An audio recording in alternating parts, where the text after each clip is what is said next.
Hey, welcome to Runaways podcast. My name is Cody. We are back with another week. Week 2 of our TN season is now been wrapped up.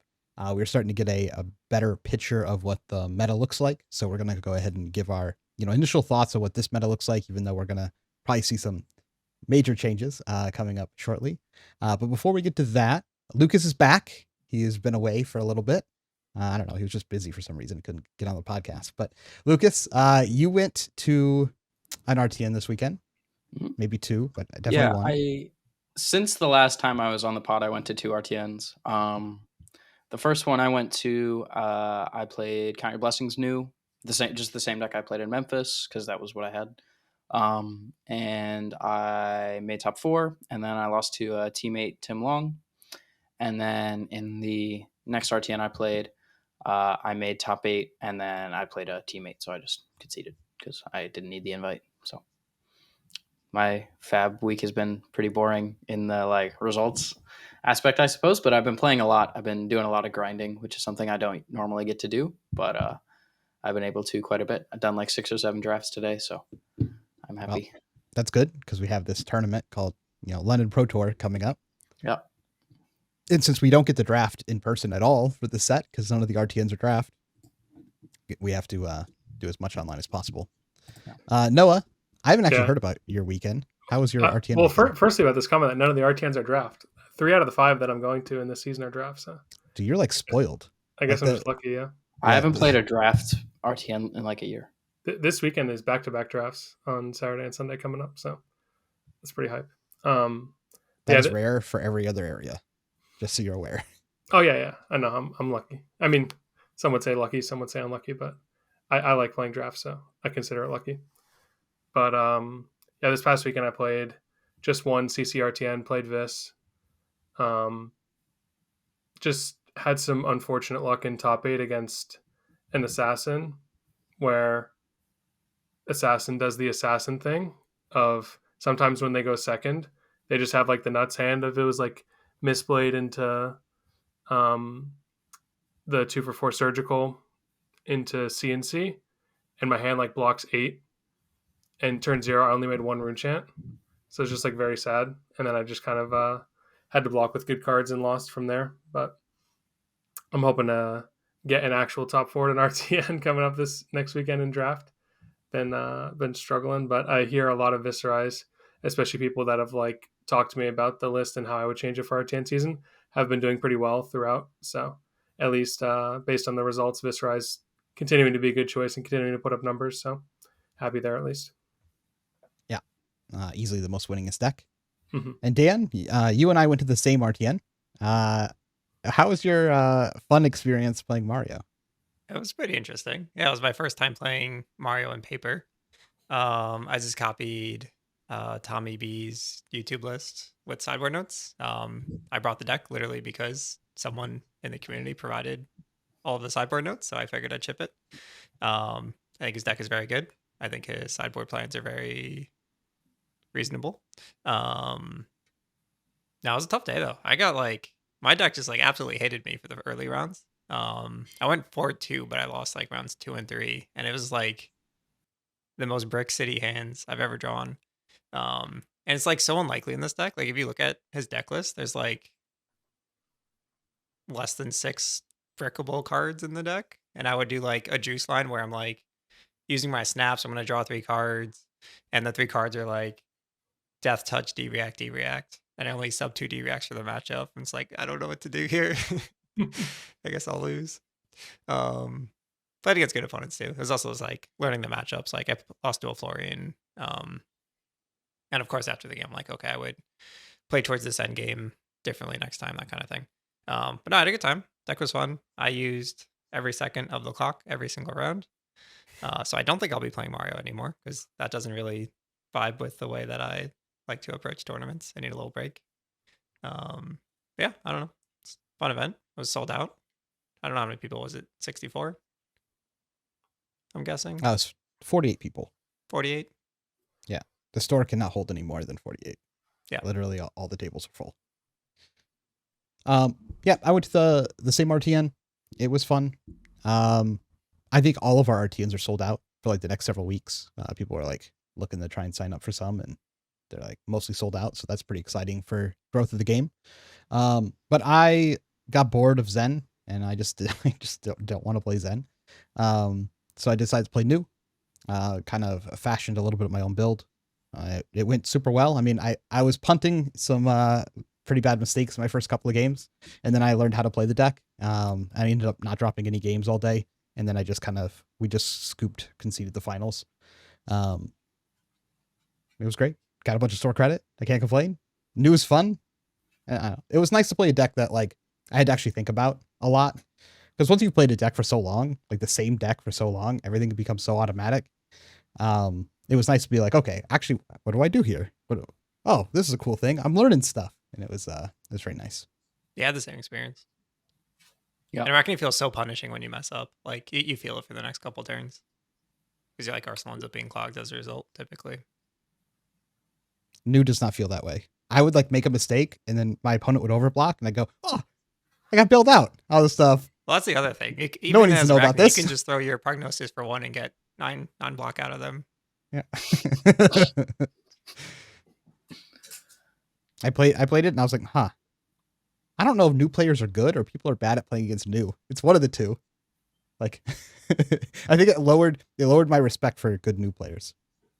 Like, yeah, I think it's like Icelander back in the day. Like, you just have to disrespect these decks, so you just never beat them. I was playing. We were playing some in-person games with New, and it was me and Austin playing against Shane. These are some of our teammates, and like Austin and I are discussing lines for the New deck. And every time we like look at a hand, we're trying to like figure out a way to speak out loud and explain the different lines and what we actually want to do without telling Shane, like giving away any information, because so much of New's like advantage as a hero is just your opponent doesn't really know what's going on. And so we'd be like, you do this, and then you do this, and then you do this. And it would just like give away our whole turn. And I'd be like, this is unacceptable. Cause like, he just like, even if you like try to consciously like forget all the information that you have, you can never like truly be unbiased. But like throughout the weekend, I had the same experience of like, everybody was just making, like just giving me points here and there and just making a bunch of mistakes. And I think it's just like one of my favorite things to do in the game is play decks that people mess up against, because it just makes it gives you a lot of free games in like not even just deck building or sideboarding, but just like gameplay of like my opponent didn't know what they were doing, so I won. Yeah, I love the bluffing like really that we get to comforting. do. Yeah, it's like really comforting. I feel like almost to bring that kind of deck to a tournament where it's like a bunch of my opponents just like don't know what the hell they're doing. Yeah, even though it's attack for 1 with no follow-up planned is like a really strong play. Yeah, dude. As long as you have a card, you just have to have a card. Yeah, you can even plan IV a card. It's like you're probably get 3. It's You find that this is the case throughout the whole game, or just like as the game gets lower and they get more scared? It depends. It depends on the person. Like sometimes I'll play against for people bonds, who it's like just, always, and prognosis, right? It's just like you can either choose to lose cards or you could lose cards. So they tend to respect the just Nick, right? To try and like make you IP. Yeah, people like make their own like heuristics that are just like wrong. So it's pretty sweet. Like blocking 6 on prognosis is like such a bad play, but like people do it all the time. It's a little better against Mario, but like people be blocking 6 on prognosis against New all the time, and it just like almost never makes sense. Yeah, I think it's a little weird because like one, it's really hard to play against New in general, unless you have like a really solid game plan of what you're trying to accomplish into them. Kind of like, you know, what our Zen guide talks about every time we talk about the Zen New matchup. Like we have very clear defined goals of what hands we want to resolve, how we want to resolve them, what we're willing to do that. And so like when those situations come up, it's not like a question of like, oh, what is New going to do to me? It's like, do I have the hand I want to resolve? Yes. I'm going to find some way to resolve this or I'm going to lose the game. And like, it means that like the game only really matters on a couple of turns that you actually have to figure out. And the rest of the turns, you're just like, oh, do I want to take damage or not take damage and go from there. And if other players, like other people don't have those heuristics, then it becomes really hard to like have to think about every single turn of, oh, they're going to rip this out of my hand. And what am I going to do back? And you have to first categorize if these hands even mattered to begin with. Also, I don't think after I've played a bunch of New since just this weekend and before this, I think New is if you play perfectly in the new, I don't think new is that good of a deck unless they draw in like a very specific order. Like power wise, there's quite often I would be playing games and I'm like, if my opponent played these situations perfectly, I would lose. But it's so They demanding to never play do. those. Yeah, it's so demanding to play those spots perfectly that it's like incredibly difficult. And it's like you play them perfectly, but like if I just have like the thing, like Yeah. like sometimes the best play doesn't line up into what I have anyway. Yep. But it's like from the new point of view, it's like you have a lot of these opportunities, and you know, you kind of have the like damned if you do, damned if you don't, absolutely fucked if you do the third line. And like new just presents those opportunities like 4 or 5 times throughout the game. And like if some amount of the time they just make a horrendous play, or like they protect the wrong hand. Like that's something that happens a lot with new, is like people will just shove armor or like whatever, you know, give a bunch of cards on just like the completely wrong turn. Like they'll block 9 on bonds and then you'll just use your boots and play a CNC or something like that. Yep. And you just have these opportunities throughout the game to just like win the game for no real reason. Like you play some card and they like give you a bunch of cards and then you're just like, you know, they give you all your armor and then you're just like, Siren's Call Mask. And then, you know, you just look like a fool. And it gives, I think, people a lot of opportunities to just like make these game losing misplays that have no business like existing, but people will make them nonetheless. That's the big difference, I think, between new and Arachne.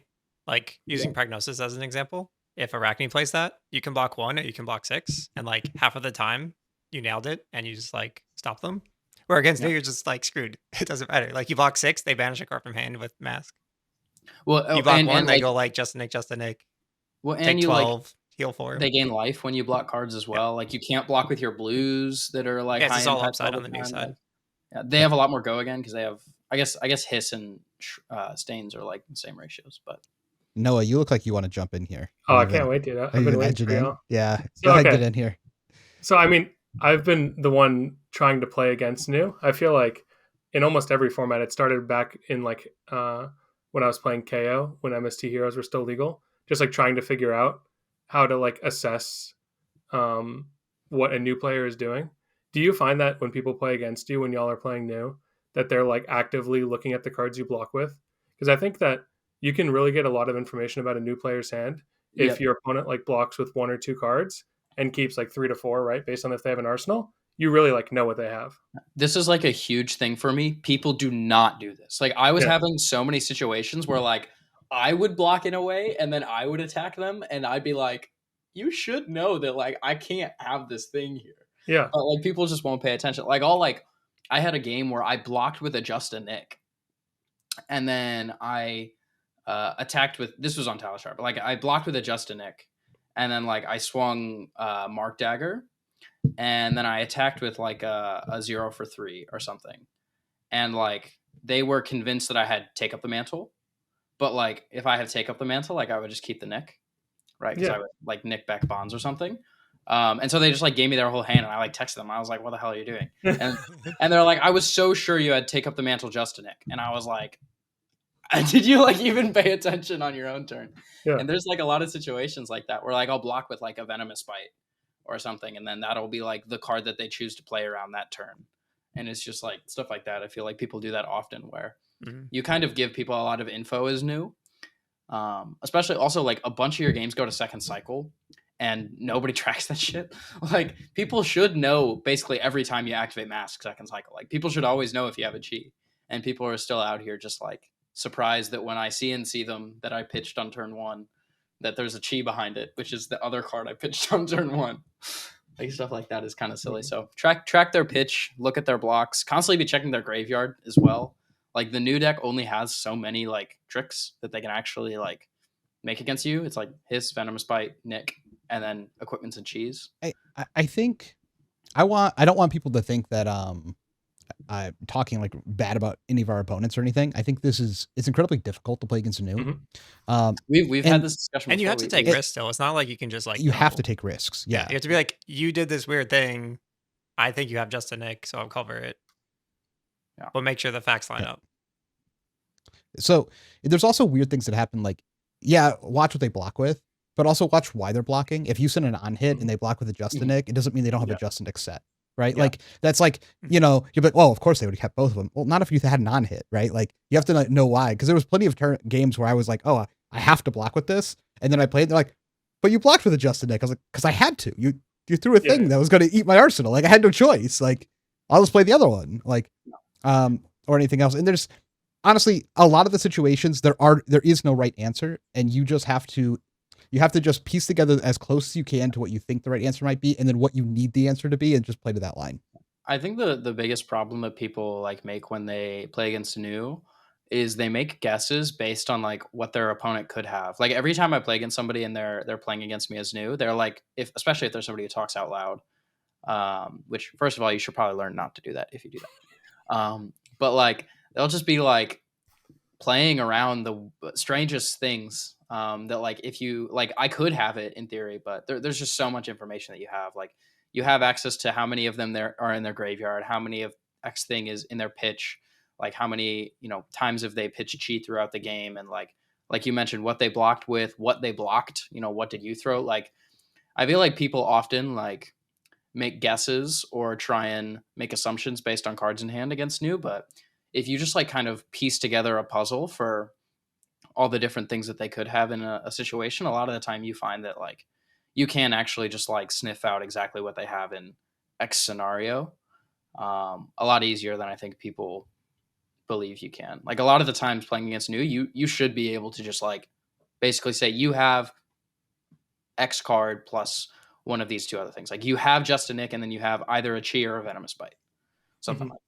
Another thing about Chi too, by the way, it doesn't come up in every game, but if you see them play like a rando Chi, like not one of the normal Chi you would play if you're just playing like 2 or 3, then you know that they're probably playing like a lot of Chi in their deck, like if they're going that deep.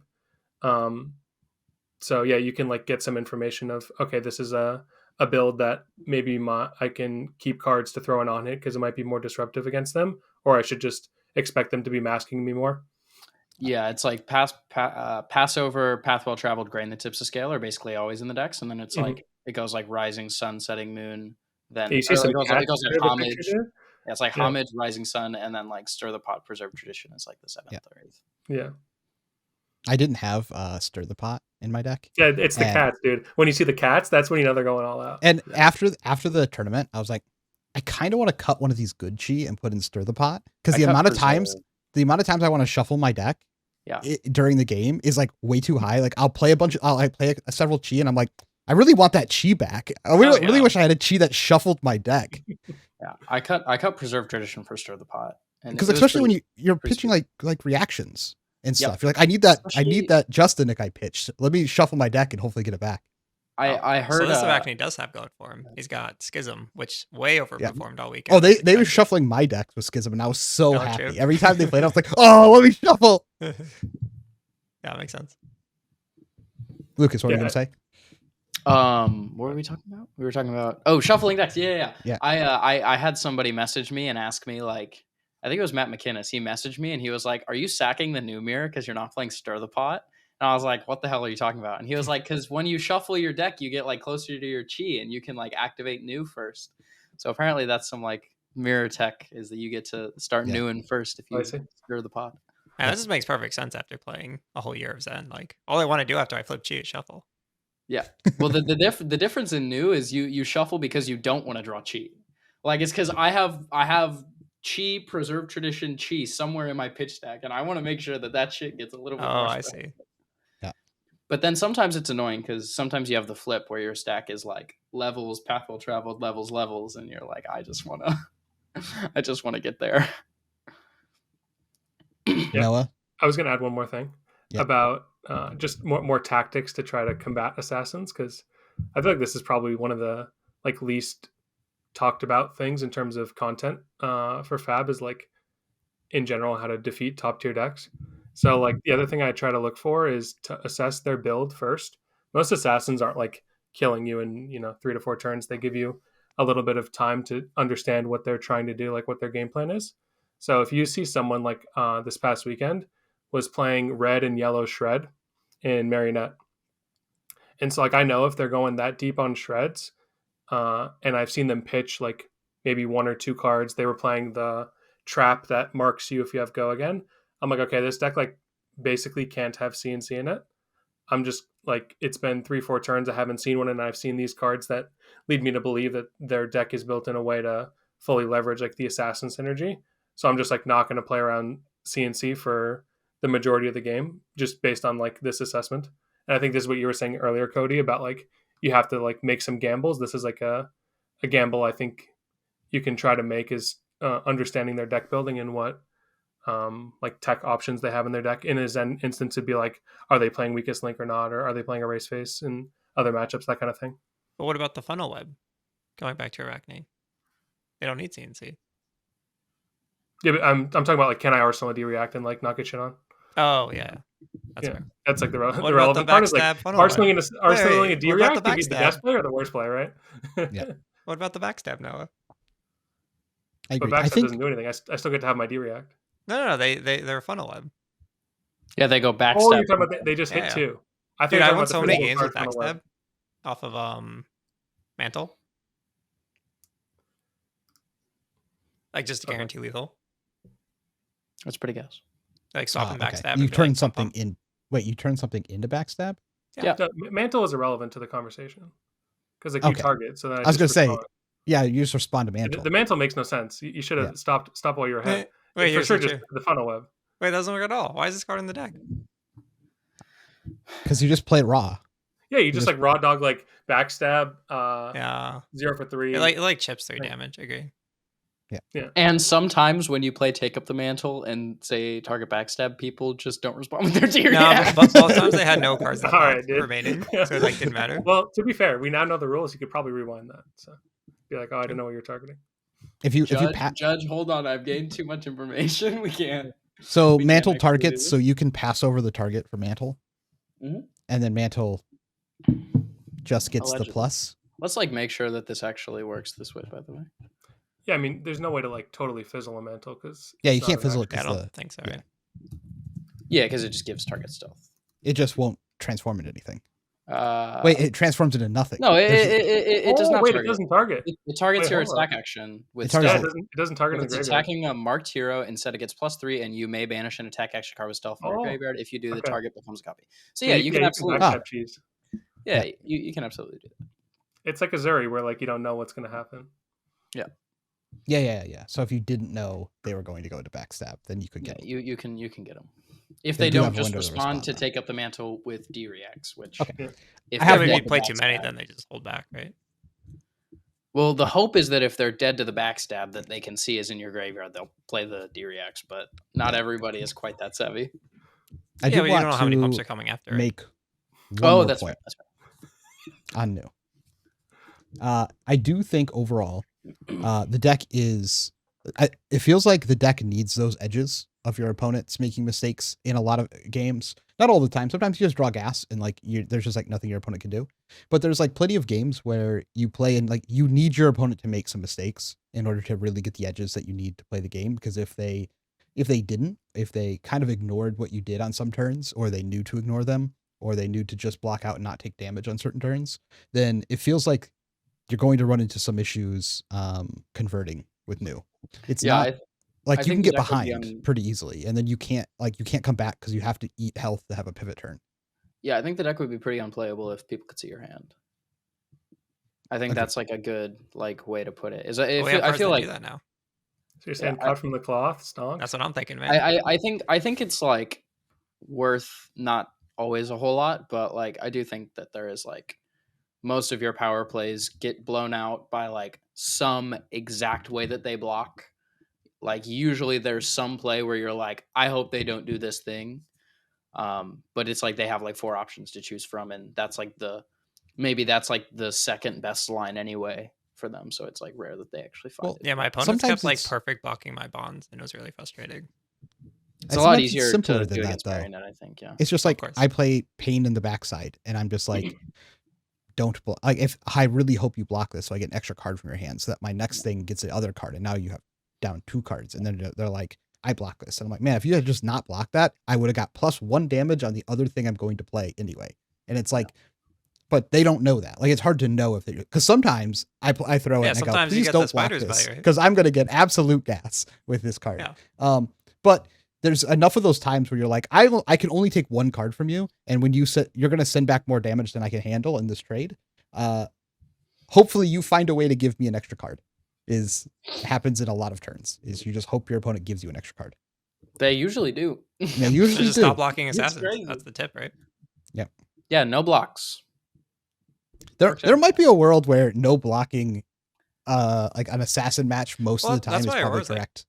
Sorry, that's why Aurora's like pretty good into assassin, right? Because whatever, you took one of my 4/0 for 4s. Yeah, the bonds and prognosis are like the biggest punishes for not blocking most of the time.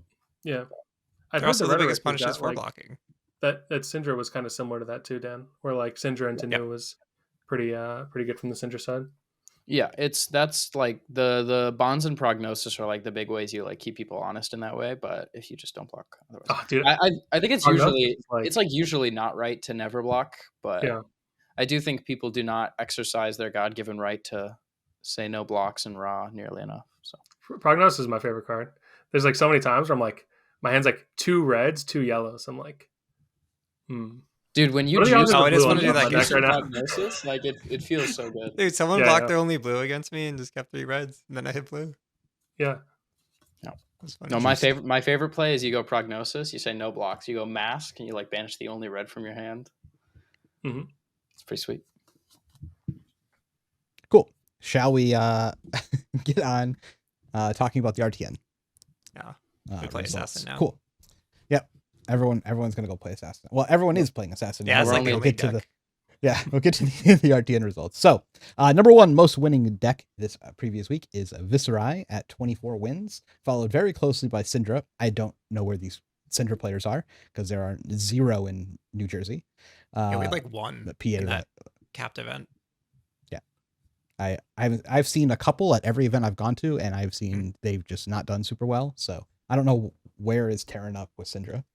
Followed by New at 18 wins, and then Aurora with 16 wins. It's kind of the top 4 there.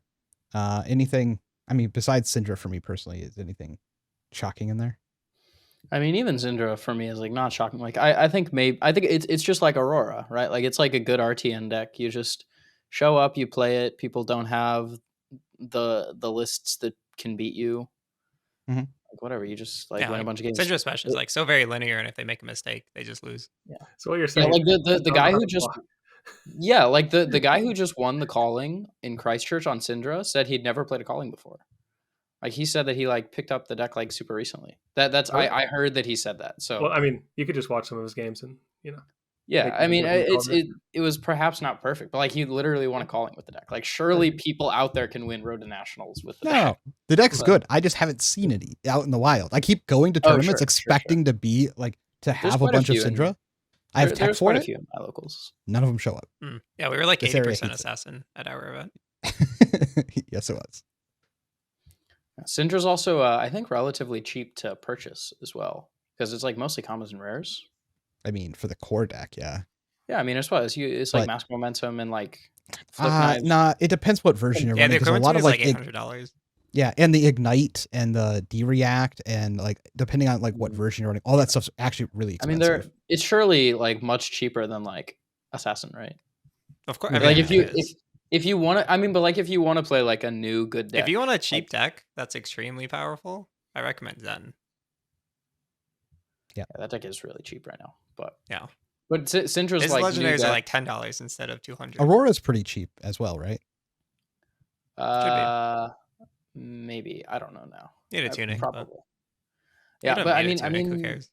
like you think about it though, Syndra's like the perfect RTN deck though. Like it's a new deck. It's easy to play. It's hard to play against. You don't really need a whole lot of reps, and also it's relatively cheap compared to some of the other decks that fit some of these criteria. Yeah, like that deck and Aurora are both like, it's hard to go underrate with these decks just because of how they're constructed. It's like anytime your opponent does, you're just ahead. Well, the thing is too, it satisfies 2 card gamer itches. You don't really have to think about blocking, and you get to draw cards. Yeah. Like not thinking and drawing cards. That's like a good 2-card combo. Yeah. Unfortunately, I wish it was would win a little less because it is eating up a bunch of points that should be going to other heroes. For no reason. Well, because you're not registering Zen for tournaments, dude. You're not helping the cause. Dude, what's the point? He's gonna LL before London, right? He's not We're going trying to to LL. practice here. He's not LLing at all, and I'm so sad about it. Ever. Anyway, Yeah, it kind of sucks. Viscerai I is going to mean- be gone, right? This Dude, week is the last If week. it's right, I might not even get to plan for week 4. I'm so sad. It looks like you'll probably be able to play him for week 4. He's gotten. Oh no, probably not actually. It'll be Well, like 5 close. points out. Like it'll be down to the wire, basically. Because he's gotten 120 so far, and he needs 55. So yeah, it seems pretty likely that. Because how many points is it per win now? 3. 3. 3. So he needs. So He- it's he just- 56 is the actual number. So Yeah, he just won 24 this last week, so probably gone after this week. New getting points. As much as we just talked about New a bunch, I would like to see this deck gone. he needs to win I- 18. Is the, Yeah. 18 is like surely he gets 18. Surely. No, I No, agree with it Noah. could be- Plus or minus like 5. Yeah. 5 or 6. It could be a 999 situation or something.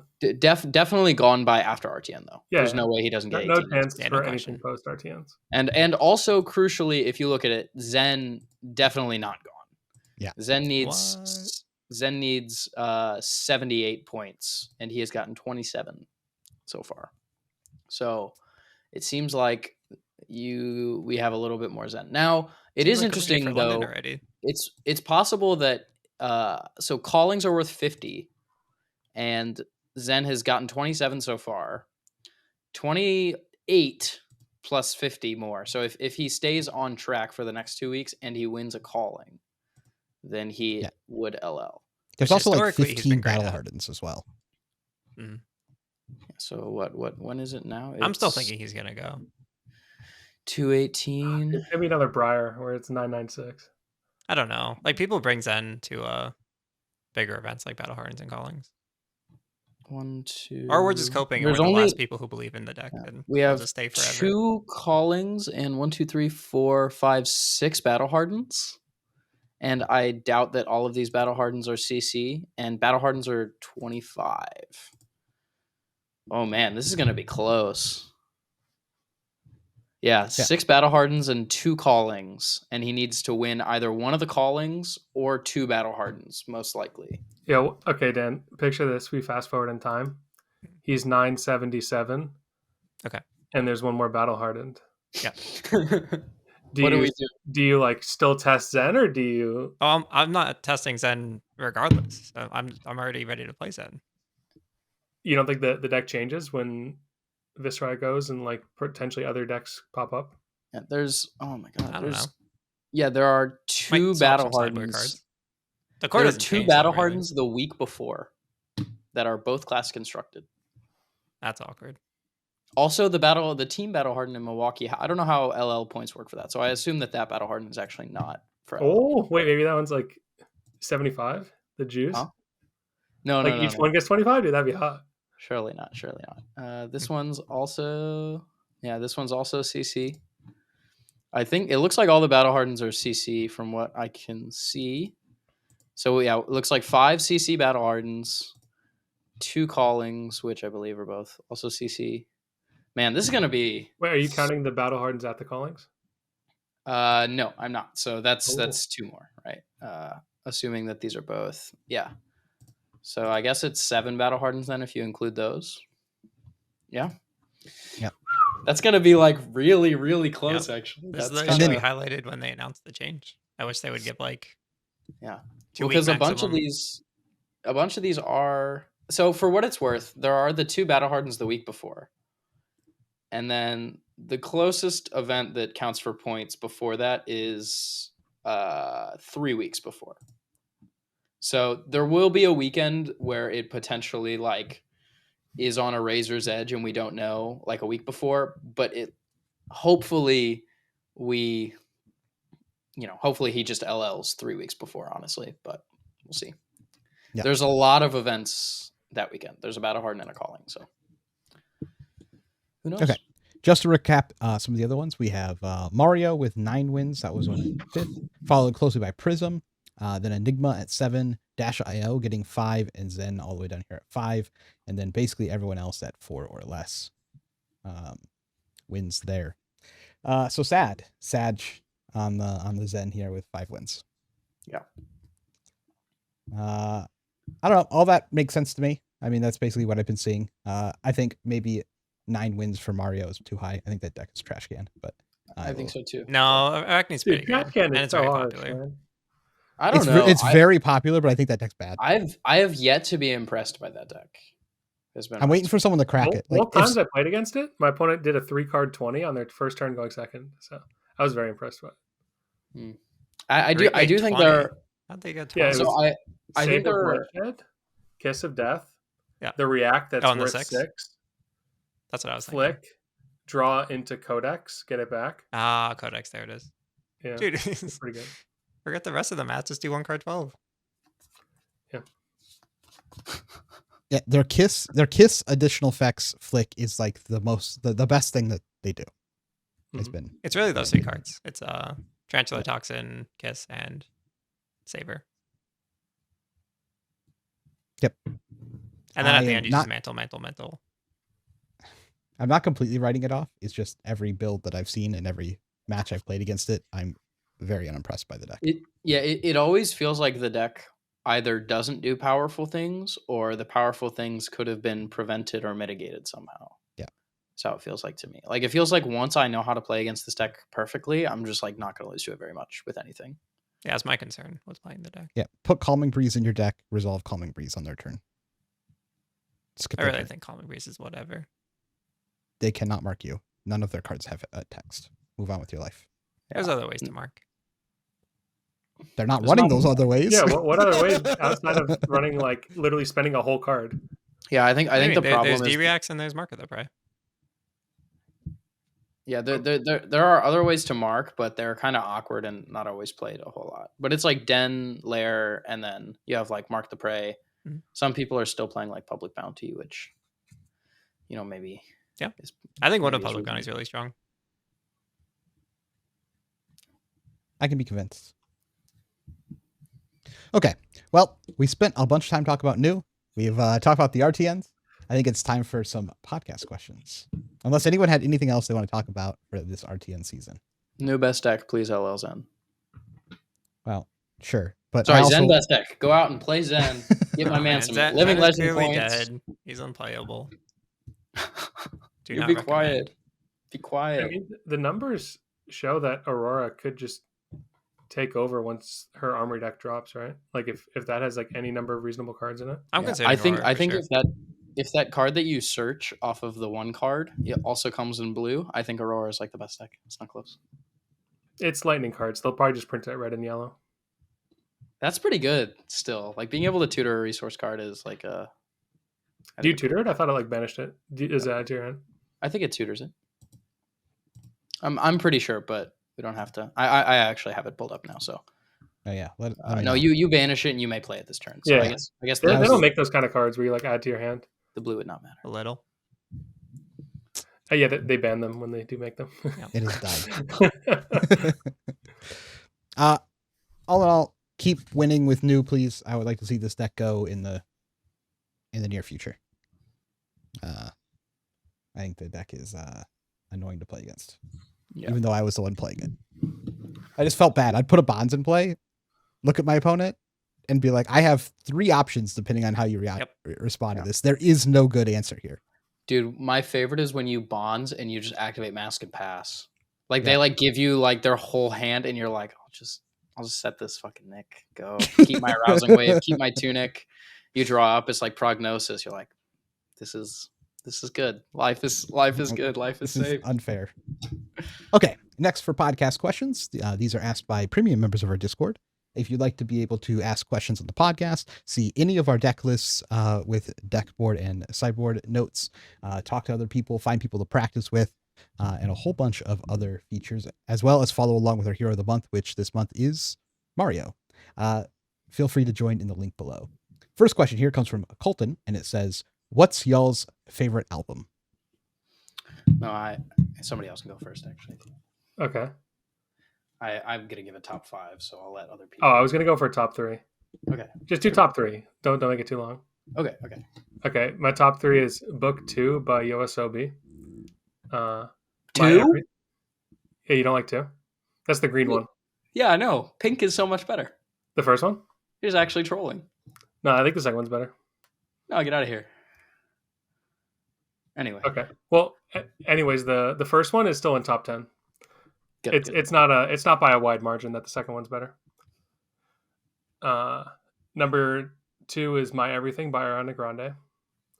And number 3 is Starboy by The Weeknd. Those are some good answers. Thank you. You can go next, Cody. I do not have any favorite albums. Your favorite album is Raindrops on the Roof? Sure. I have songs that I like, and that's about it. But I have never been a person who just like has an album that. Dude, I just listen to albums. I like this. When they drop it, when an artist I like drops an album, I just like listen to the album. Yeah, I have to give 5. I'm so sorry. Go for it. I don't have a singular album that's like my favorite. Okay, then it makes sense, right? Because then it's like 3 and 3. Kind of. Cool. Sure. So my favorite Radiohead album is In Rainbows, so that would be in there. Although OK Computer, Kid A, and The Bends are all phenomenal. People's Instinctive Travels and the Paths of Rhythm by A Tribe Called Quest is also phenomenal. Although Midnight Marauders and Low End Theory are also amazing, and you should check them out. Grace by Jeff Buckley is named after my girlfriend, and it is also an awesome album. Swimming by Mac Miller and Circles. Depends on the day, but one of those two is in my top 5 always. You should check them both out. They're both phenomenal. And then To Pimp a Butterfly by Kendrick Lamar. Although, depending on the day and the mood, I think GNX and Damn also might deserve a spot because those are a whole lot of fun to bump. But I like more critically sound and lyrical music most of the time. So TPAP is usually in my top 5. In no particular order, of course. But yeah, so next person can go. Well, it's just me left. Yeah, I can't think of exact names. I wish I prepped for this, but I pretty much, when I listen to albums, it's just like exclusively early 2000s, 2010 hip hop. So just all of those albums. Mm-hmm. Anything you can think of, like, who's popular? It's like Drake, Lil Wayne, Lil Eminem. 50. Yeah. Get Rich or Die Trying is like that whole era's. Yeah, it was probably like just after that, but sure. I just go back to that time. Wait, so how many of your choices, Lucas, were made when you were born? 0? No. The Kendrick all the Kendrick stuff. All the Kendrick stuff. Yeah. Nothing. In Rainbows was made the year after I was born. Well, I guess it was released the year after I was born. Nice. All the other Radiohead albums I mentioned were before, though. Nice. Next question from Galaxy. Why do you think Verdance has been seeing success lately, and why isn't Florian? Because Florian sucks. You guys, Verdance cares way less about having her hero power online, right? Like you can still just win without it. You can, but most of the builds nowadays want their hero ability online. Well, but yeah, you like play the game before and after you put your hero ability online, where Florian is either built to like not really do anything with his hero ability or not play the game until your hero ability is online. Florian just feels so like draw sequence dependent still. It's like, do you draw Plow Under when it matters? Do you draw Felling? Yeah. When it's like convenient to play it. The easy answer here is that Verdance attacks opponents on an axis that a lot of decks don't like to deal with, which is split damage. It also has a couple of feints where it throws weapon, demands a card from your hand, and then punches you in the mouth with a big attack. This gets a lot of value.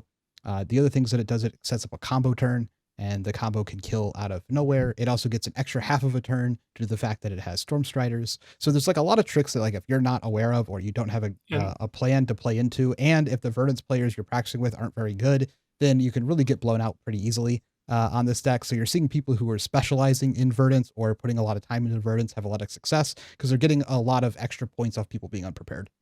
Yeah. Also, Viscera is the winningest deck, and you just have Scour. It's like an addition to like Felling and Plow, you just like have Scour. And like if the Viscera doesn't respect it, you just dumpster him. Also, even without Scour, I know you guys, while I've been gone, have been kind of debating this a little bit, but even when you don't draw Scour, like I think Verdance also just lines up reasonably into Viscera, especially if they're playing the like the more aggressive versions that just try to play their whole hand every turn. It's feels very easy as Verdance to just like kind of go down at a similar rate to them, and then just like kill them in the end game. But this kind of depends because Viscera is very modal. Yep. Paxi asks, has Noah watered his plant today? No. FAB related, what heroes archetypes benefit the most from Eviscerai's retirement? Well, as A an lot of archetype, decks. just decks that want to be like defensive in nature, like they just can't exist with Viscerai around. But now people actually like have to attack you and stuff. So you can block with your cards if you want to. Yeah, Florian gets better. That matchup's like pretty horrendous. I think Enigma gets better, even though I think Enigma has play into Viscerai. It just doesn't have to tech in a certain way to try and beat Viscerai like it had to before. So it frees up some spots, and spots in that deck are really important. I also think Enigma is good into a lot of the decks that Viscerai is good into, which means that if people think that Viscerai leaving is an excuse to play those kinds of more defensive decks that are bad into Enigma, then Enigma points there. At least once per game, I like make a joke about how I'm the real illusionist. When you like look at my board, it's got like all these things on it. Like I got a Runeblood Barrier, got my ward in play. It's like I'm the actual Enigma. So yeah, that logic checks out. Prism is probably the biggest deck that gets a benefit from Viscerai going away. Yeah, that matchup sucks for Prism, but yeah, it's pretty good in everything else. McNutty asks, based on the first 2 weeks of RTNs, how many heroes do you think will LL this RTN season? 1. RTN season 1. Before London, 1.5. 1. Zen's here to stay. No one plays it. Everyone's bad at it. It doesn't matter. The deck's trash. We just went over this. It's like right there. Like literally all it takes is like one good week. No, Dash is right there. Zen has Dash has 0 points, bro. Yeah, well, speaking of which, what are you guys doing out there? You have to play Dash. Like, come on. I think it's actually more likely that someone misclicks their Dio into Dash and then they win like that than an actual Dash wins. No, okay. No, you can just boost still and win an RTN, I think. We literally have like a list that's playable. Yeah, we do. I thought about bringing it to my first RTN. Yeah, because I was playing it. I don't think it's good, but it Wait, the same one I was playing? It wins allegedly some games. The one Why would Connor you made? banish your own cards when you could just banish your That was the issue I found. That sounds way better. Yeah, I was playing the deck. It's like, wait, what if my opponent just blocks the whole hand every turn? Yeah, New just kind of boosts her opponent's deck away, huh? Yeah. And unlike Dash, she actually gets positive effects when she boosts your cards. Codfather asks, any changes to Zen since Memphis? No. Not really. You can play Calming Breeze. I mean, it's still like the same where like Zen has like 90 cards right now. It's just meta dependent. Like I'd probably play more. You can play Race Face Shelter. if you want. Yeah, like I don't know. There's like popper slots. There's 2 for 6 slots. There's defensive card slots. Like if you expect, I put in a Race Face. Yeah, don't for play Prism Snag. and for Syndra. Mm-hmm. But don't Snag play is Snag. fine. Snag's the juice for Jarl. Just it's ask like Michael the fakest of fake cards. Scary Super Cringe asks, how did your RTN meta compare to the Calling Memphis meta? Mine was like the same, actually. Yeah, the biggest one for me was just like people don't really play Kano by me, so there was like no Kano. Oh, sure. Yeah. No Syndra, but everything else was the same. Kraft asks, is Zen a bad deck or are players playing him poorly? Bad also, deck. if you order a big burger, do you expect it to be a tall burger or a wide burger? Bro, you can't lump both these in the same sentence. Well, the first one we've already answered on last week's podcast. If you'd like to know what we think about Zen, watch last week's podcast. Fair. The more important question is, how do you expect your burger to come out? I expect it stacked too high and it like falls apart and it's not pleasant. Yeah. I think it can't go higher than you can fit comfortably when you have like a normal sized jaw. Sometimes if you ever meet up with Fino at an event, he has like an unhinged jaw. So he really loves those like tall burgers. He just goes like a horror movie, unhinged jaw. But yeah, I'm much more of a fan of the wide burger. There's something satisfying too about having like both your hands required to like grip the width of the burger. No, I wanted to be wide. I feel like I get it done. I feel like I get it done when I have 2 hands on it. Like when I get to like hold it in one hand and it's just big, it's like I'll take a bite, I'll put it back down, I'll do it. Yeah. Like when I have to double fist that shit, like that's my job. Like Yeah, I'm going in. You're I'm focused. finishing this burger. Like I'm locked in. I expect it to be tall. I want it to be wide. Yep. That's real.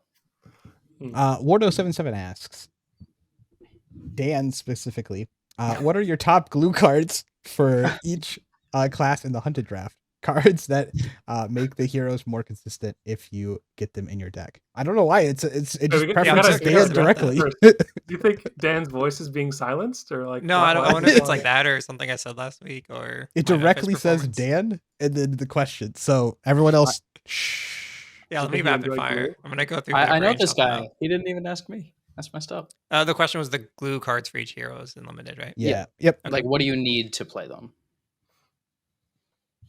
Okay. Yeah. So Mario, you need mark, retrieve. That's it. And then once stealth attacks, attack reacts or whatever. So I'd say it's not really glue though. I say the glue is just like the mark cards. So you want like Mark of the Praise, 2 sides, good for marking. The D reacts that mark. Public bounty's fine. Syndra's interesting. I think Syndra glue. Her glue, I don't know, it's for damage. Not I just want for like you. Draconic starters. Like I just want like Ronin Renegade for glue, I guess. But I think for the deck to be good, you just want like good numbers, like the 0 for 4s, 1 for 5s, that kind of thing, and like some payoffs. And with the payoffs, you need some access to mark and fealty. I think cards like mark with magma are pretty good and like super easy to get. And then all the rares that make fealty are obviously good. And then Fang's glue is what? Just Draconic reacts, right? Any of the 10 of them should do the trick. Cool. Rinso asks, when playing a control fatigue deck, you win a lot of games versus inexperienced or unprepared players. But how can you become better? How can you become a better control player to defeat players that are prepared? Play their deck.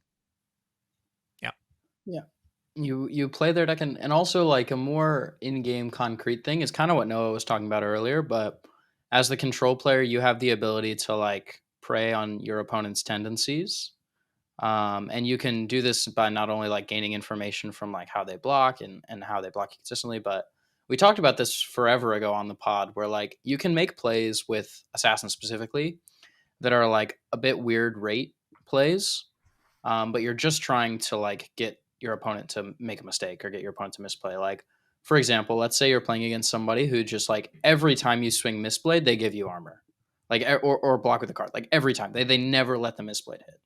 If I have a hand that's like Spider's Bite Codex or like blue Codex with my Tunic up, where normally I would go like Spider's Bite into Codex back CNC. Maybe in X situation, I would swing Mistblade instead of Spider's Bite because my opponent's tendency is to just block Mistblade whenever they see it. I think that specifically is a bad example because usually in that spot it's face up that the Mistblade doesn't really do anything. It makes a lot less sense for them to block it, but things like that, where I think it's pretty easy to slightly change your play patterns depending on tendencies that your opponent might have. Like if they're a player who likes to block out a lot of your attacks and they're being fairly defensive, then maybe you take a line where you just like very aggressively, like, you know, you play like a bonds with 5 cards and then you just like plan to pop your boots and then play like, you know, pain in the backside, levels draw into like a codex or something like that. Yeah. But I think just like reading your opponent and getting their tendencies down and just kind of trying to game them a little bit is how you can like increase your win percentage as a control like fatigue player. I mean, I will say I agree with like your dagger assessment. I think I talked about this a long time ago, but like one of the things you can do is just like only swing one dagger over and over and over again, and then for no reason just play the other dagger because you want them to give you a card, and they'll be like, "You've never swung that dagger before." Card, like these things happen. It works. It works really well when you're playing Hunter's Clave in particular. Yeah, you just like misblade them every turn. Dude, of the I literally game never block that blade when Nuke plays. It's like they're actually trolling with that card or weapon. Yeah. And then you get Tank Up the Mantle. But you could do the opposite, like Spider's Bite every time, and then you just miss, and then they're just like, I block that miss now. And you're like, thank you. Yeah. But like it's stuff like that. And that's like a very simple one. So I think y'all's ethos is to get them out of their prep.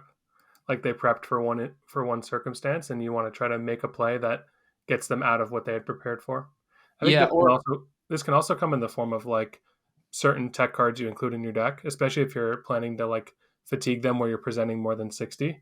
You can have like 1 or 2 cards that are like non-standard that can also throw them off their game by them not expecting it? Like you could play like one yellow shred or something like that. We're just like in deck building, like you give your opponent this, like we've had in the past, like this is transcends card games, but like a lot of time you can have like weird ratios on your blues or like your attack reacts where you play like 2 venomous bite, 3 hiss, and like a yellow shred or something, and your opponent's just like completely thrown off when they're trying to block in the end game. And like not even just taking them out of prep, but also like taking advantage of potential mistakes, because like there are blocking patterns that are usually like kind of wrong against assassin. So like if I play against somebody who like I was mentioning earlier, I think blocking 6 on persuasive prognosis is usually a bad play. But like if I play against somebody who just the first time I play a prognosis they block 6, I might be taking advantage of that somehow with some game action where like if I expect them to make X play, then I just get to make a different play. I actually have a pretty sweet concrete example where I had a game against one of my locals where I played Codex of Frailty and got back Bonds of Agony and just discarded a card. And then I played Bonds of Agony. And at this point, I have like a billion reacts in my deck. I have a bunch of Venomous Bites and Justinics and stuff. But this guy's been blocking like 2 or 3 cards every time I throw a Bonds or even like a Prognosis. So I just Codex back the Bonds of Agony and I throw it. And he's expecting me to like play all these reacts. But in reality, I like don't have my Arousing Wave or anything. I actually can't even turn it on. I just like soul read him. It was in an armory, so it was kind of just for fun. But he blocked 3 cards, and then I just popped boots and played a Codex, and played a CNC, and killed his arsenal. But like that's like never a play I would make against somebody who's no blocking consistently when I play Bonds. Like it just makes no sense, of course.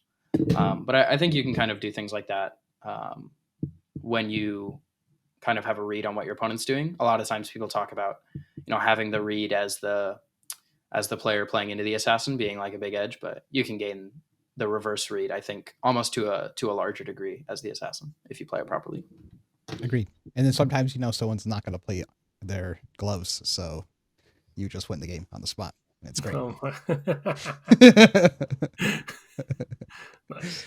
Yeah, it's really just using the information your opponent gives you during the game. You want to practice that to get good at control decks, I think.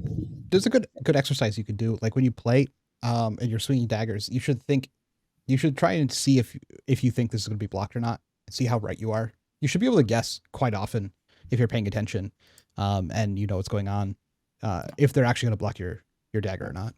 Doing that will also help you determine patterns that people make. And it's not always even just like within the same game. Like multiple people in the world will have similar patterns. And you can kind of determine like, okay, if they block my first dagger, that means that they have this kind of hand.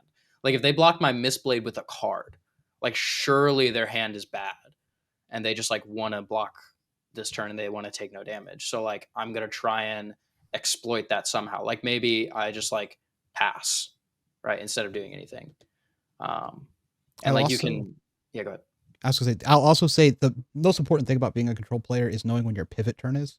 You're going to have to, unless you just open the game like gas, I go second here, you're never out of the blender, I win.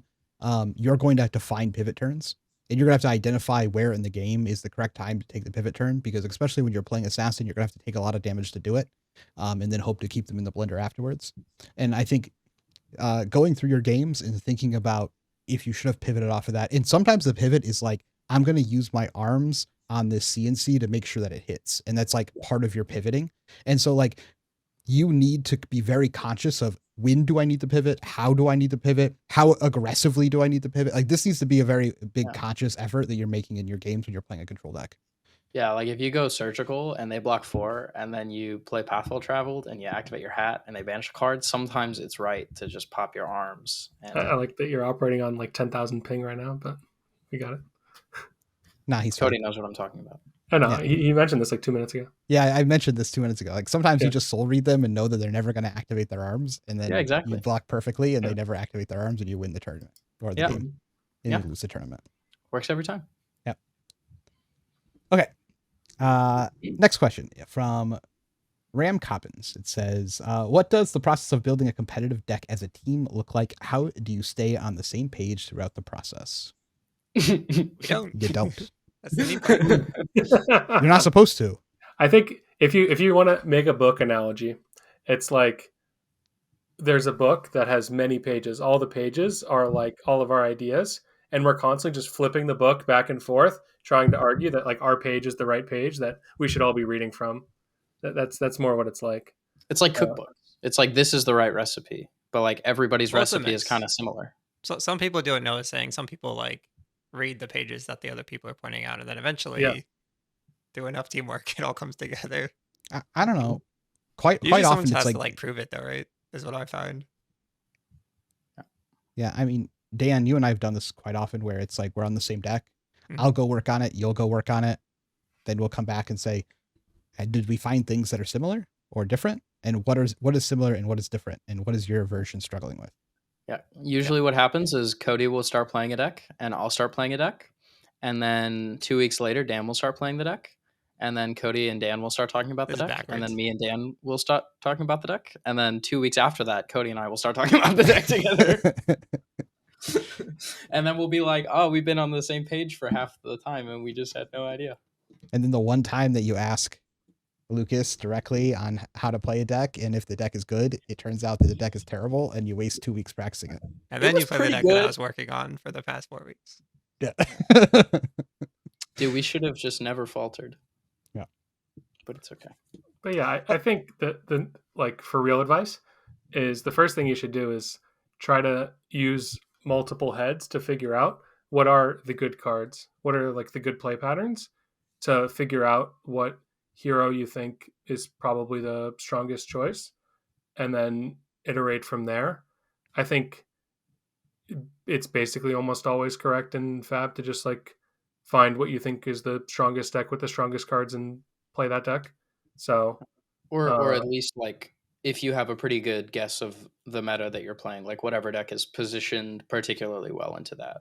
yeah, Yep. I've kind of walked myself back on the whole idea of play like a comfort pick, because the idea is if you have like a team, then you can get enough reps and enough like input to where people will have seen almost every situation, and you can just use what they tell you in like your creating of game plans and actually playing the game out. Yeah. I mean, I think it's real advice that like you just work on things separately and together. Like you're sharing information, obviously, or whatever. But you're like right now, Lucas has his own build of new. I have my own build of new. Our new builds are completely different. And even before this, I mentioned like offhand, like before we got on the podcast, I mentioned offhand like a change I was thinking about making a new. And then Lucas was like, I'm also thinking about making this change, which is like a change I don't think you would normally make in new. And so like that's how we usually do the process. Like I'm working on something, he's working on something, we come together, we kind of talk about ideas that we're having or feelings we have about the deck. The things that line up start to go, okay, maybe we're onto something if we both feel the same way. And then later we fight each other to figure out how the rest of the like which parts of the deck actually merge together. And you get to double check each other's work as well when you do this. And one big problem is if you're working with on a deck with somebody the whole time, like you kind of get this like inbred testing, and you get these situations where like you're not able to double check each other enough. Where like one of my favorite examples is how we played Flex Claws at Worlds instead of playing Bittering Thorns or Untamed, which were some of the cards that we were considering previously. And this was kind of just like none of us disagreed. Once we like mentioned Flex Claws and thought about it, like we all were kind of on the same page, like, yeah, this is better. This is what we want to play. But like all it took was like everybody playing Zen for a month, not really considering it. And then Yuanji just saying, hey, what if we did this thing? And that's like one person double checking our work, just like, okay, cool, that makes sense. Then we discuss it and then we go over it. And it's kind of similar with this where like, you each go and work on a deck and then you come back, 2 weeks later or whatever, you both look at the deck and you kind of get to iron out some of the like dumb kinks that come with things a lot of time. Like a lot of time you walk up to somebody after an event and you're like, hey, how's the event going? And they're like, fine. I'm not really happy with my deck. I have no idea why I'm playing these 4 cards. And that's the kind of thing that like being on a team should be able to kind of counteract, is just like playing cards that don't make sense and doing things in certain matchups that don't make sense. Just like coming to your own conclusions and then double checking them with each other is, I think, one of the biggest advantages you can gain and things you can take advantage of. My favorite thing for working on a deck is when, kind of like Cody was saying, when someone's already playing the deck that I want to be playing and they're playing like kind of cookie cutter version. I love taking that deck and just like going super deep into one aspect of it, like what does Zen with no chi look like that kind of thing, Or the or like 40 pouncing links blues instead of deck. traverse, or what if we play 50 blues? Yeah, Yeah, that deck was sweet. because I can trust that someone's doing like the normal build, that I get to find out that playing this one card is the takeaway from playing 50 blues. We should be playing, or like increase the count by this many, that kind of thing. Yeah. Yep. Cool. Next question from Scary Super Cringe. If you had to redesign Warrior, how would you do it? My main issue with the class is the hero is just one-dimensional numbers. Hey, now that's blasphemy. I love one-dimensional numbers. I agree. I think the problem with the class from a design standpoint that I think you guys talked about on the last pod is that just like it's inherently super consistent because your weapon is your source of damage with basically everything. And there's so much redundancy with the card pool. Like you look at our Hatchet Dory deck that we took to LA, like it was, there were some power cards, like you had Blade Flurries and Take It on the Chins, but then it was like 30 just shitty warrior cards that said go again. Like every hand plays because every card does the same thing. And so when you design a class like that, like these two-handed warriors where every card in your deck says target weapon, like it inherently makes it kind of hard to design and hard to make interesting. I think a lot of the one-handed warriors or the warriors that play attack actions are a lot more interesting from a design standpoint. Like Bolton, I think, has really interesting design and has the ability to have future cards like interesting and future archetypes that are unique. Whereas like some of these, like Kasai, is like you can't. It's kind of hard. You have to get really creative to make interesting warrior cards. Like they had to make Raisin Army, which is like a sweet design and is a really cool card.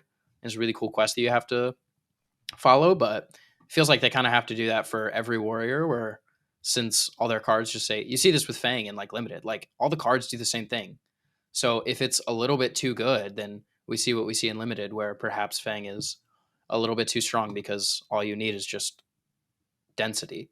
So I think in general, just classes where density is like your strength is going to be, you're going to be struggling to be like in a good spot balance wise, because as soon as you become too strong, then you're just too strong in everything because you're uber consistent, you do it all the time, and your whole deck does it.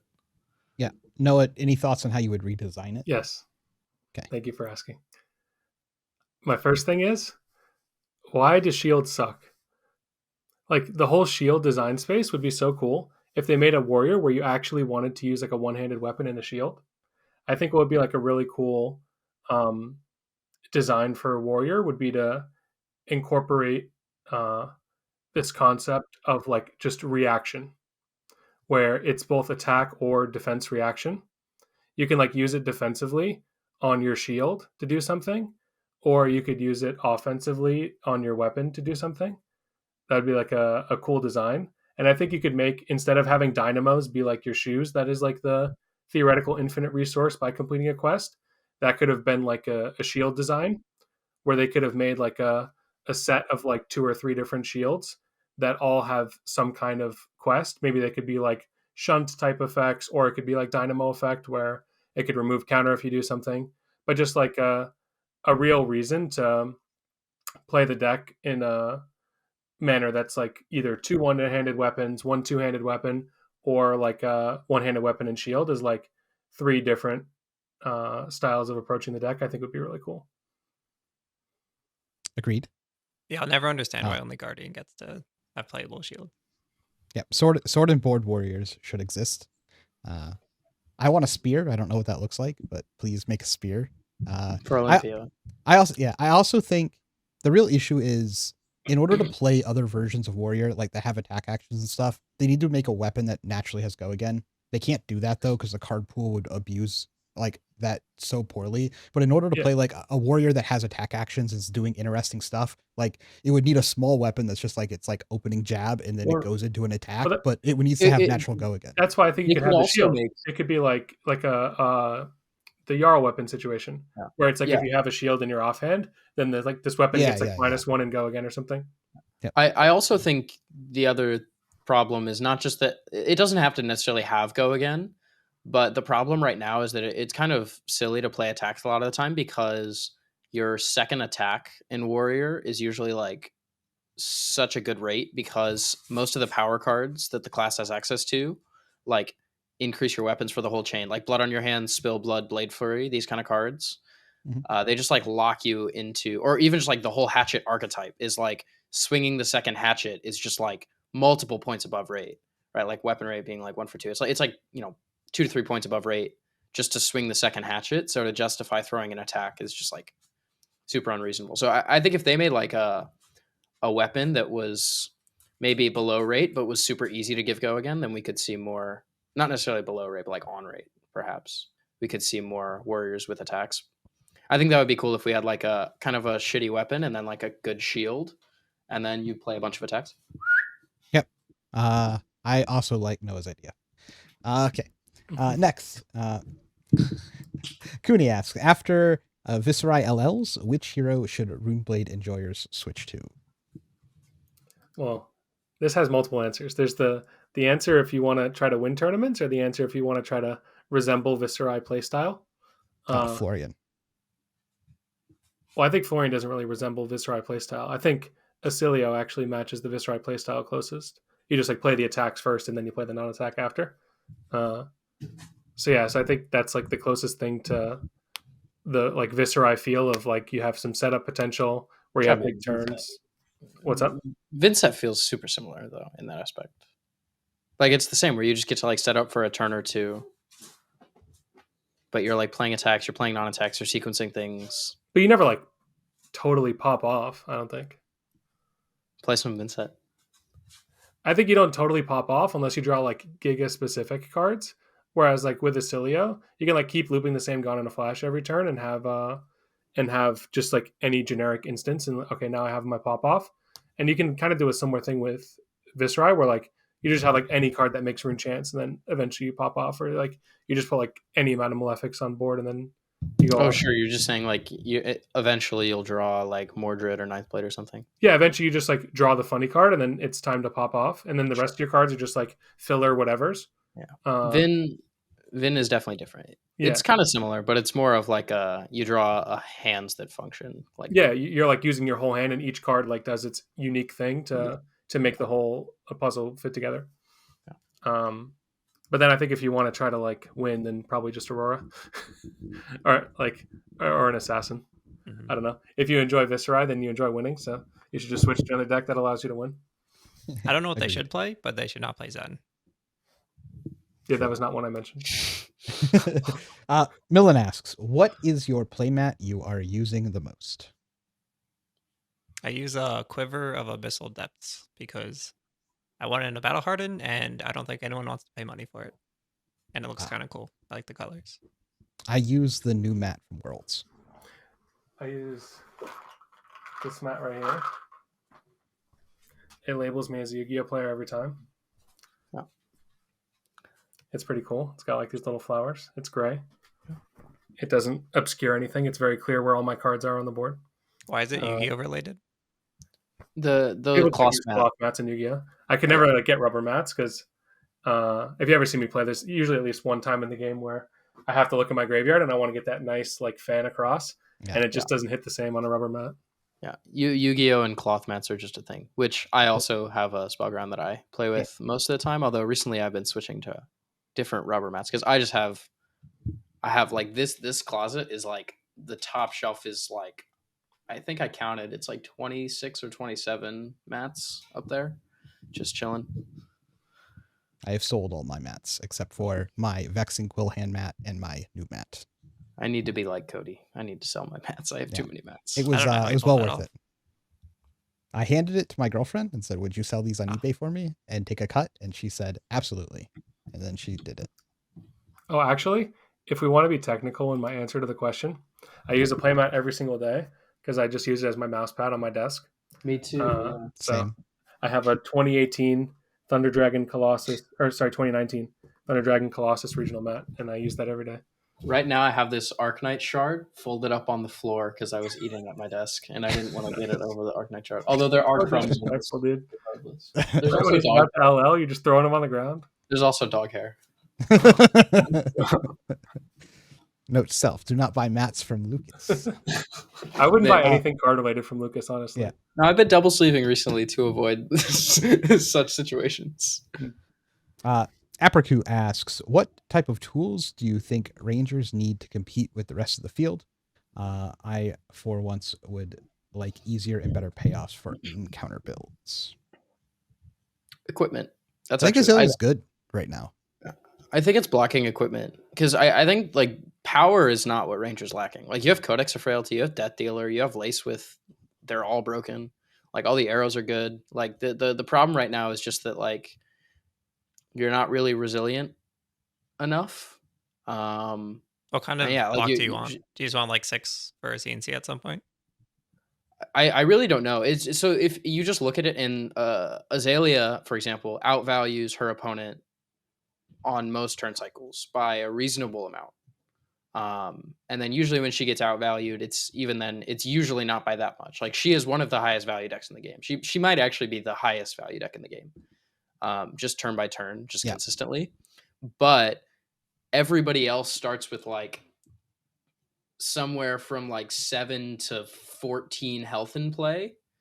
And she's a deck that wants to end the game quickly. She also can't block at all. Yeah, that's what I'm saying. Is like she's like this deck that can't really block disruption and starts at a deficit, but she also wants the game to go quickly because of just like how she plays, because she can't block, but she's a value deck. So I think what would make Azalea better is either like reasons to increase the length of the game. Like for example, if the meta was all like defensive decks that couldn't quite fatigue you, like Warriors is a great example where like Azalea was pretty good during heavy hitters meta because you had a lot of matchups where they would play defensively, so the game would go a long time and you would have the opportunity to like realize the value of your turn to turn math, and the game wouldn't go so quickly that you got blown out because of your armor disadvantage, but they also weren't like fatigue Oldhim where they would just fatigue you every time.